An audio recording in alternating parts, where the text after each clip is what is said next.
How do the wealthy flaunt their wealth? That's the subject of this video, which is the 7th in our series on wealth.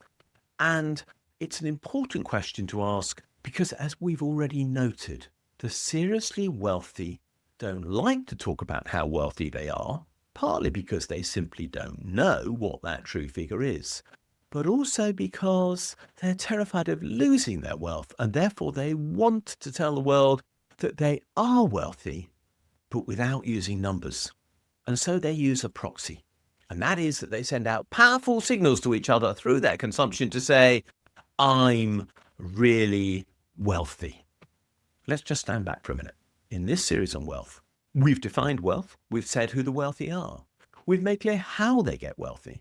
And we've said that the wealthy aren't too sure how much wealth they've got because it's very hard to value. And we've noted that they're paranoid about the fact that they could lose their wealth. So now let's talk about the fact that they flaunt their wealth, because otherwise, for most of them, what's the point of having it?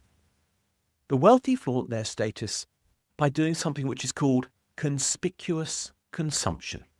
This term was created a bit over a century ago by a Norwegian economist called Thorsten Veblen, who wrote probably the most impenetrable books in economics that have ever gone into print. But the idea that he came up with was sound. What he said is that the wealthy wish to display their wealth by buying goods or services that only they can afford, and which they use not for practical purposes, but simply to show off the fact that they're wealthy. Conspicuous consumption includes all sorts of things, but let's just give some examples. Expensive cars. We've all seen the mega Porsches and Lamborghinis and all things like that people buy, and then gold plate as if owning the car wasn't enough in the first place. There's high fashion and the ridiculous market in luxury handbags, which I have to confess, I will never understand. There are the massive homes and the enormously manicured gardens that appear in magazines that are there simply to allow the wealthy to show off that they can afford to create these things. There are yachts. There's first-class air travel, which is a ludicrous expense. And there are multiple houses because, of course, having one mansion is not enough. And then there's art and horses, racehorses in particular, but not just that, and football clubs and more if you're really wealthy. All of this is about conspicuous consumption. But there's also conspicuous behaviour. One of the perfect examples of that was the Bullingdon Club at Oxford University, of which David Cameron and Boris Johnson and George Osborne were all members. It cost something like £2,000 to buy the uniform to go to this club when you were an undergraduate student. It was ludicrous, but the whole intention was to indicate that I'm not like you, and you should be jealous of me. And they reinforce their contempt for ordinary people by doing things like burning £50 notes in front of beggars in the street. This is conspicuous behaviour. You might call it offensive, but it was definitely conspicuous, and that's why they did it. And there's other things. There's the VIP lounge wherever these people go. There's the royal box that they want to sit in, and the massive and ostentatious weddings that they put on to be in Hello magazine or whatever it might be. All of this is about display, and display above all else, as are events like Wimbledon and Ascot and the Chelsea Flower Show and Glyndebourne. How many people really go to Glyndebourne to watch an opera? I doubt many really do, if I'm completely honest with you. They're there to have the picnic, sitting on the lawn, and conspicuously consume whatever it is they put in there, which I suspect didn't come from the co-op. Being seen is the point, regardless of cost. But this is, and let's be clear about it, very costly. It costs time, money, and mental energy to consume in this way. Being wealthy is, in fact, really hard work because it takes so much effort to ensure that you can be in the right place to be seen in the right thing at the right time. And the media plays an enormous role in reinforcing this position of the wealthy. Look at the Financial Times, which produces every weekend a magazine called How to Spend It. It's one of the most offensive titles in publishing that I've come across. You've got so much money you don't even know what to do with it, so they have to produce a magazine to tell you what you might want to consume to excess. That's the whole logic of the publication. But there's plenty of others like that. The Tatler, Country Life, all sorts of programs about property. And then there's television, glorifying the luxury lifestyles of people which are beyond the imagination of most. All of this is designed for one purpose.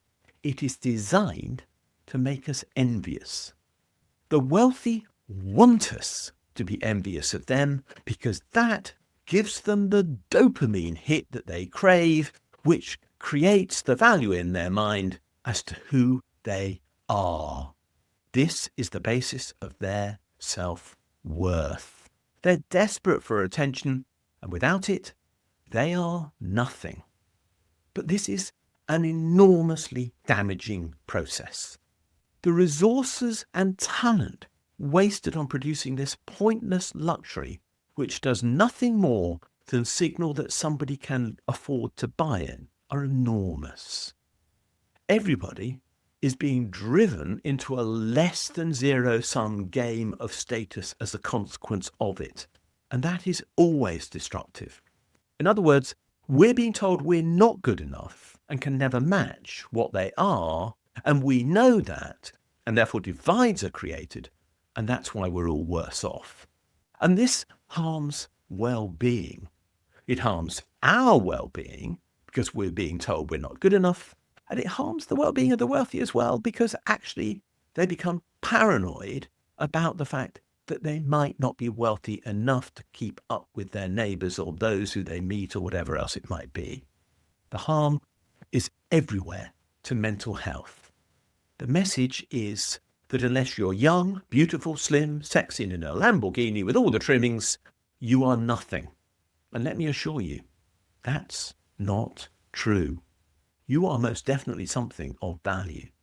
But the wealthy have forgotten to live as themselves.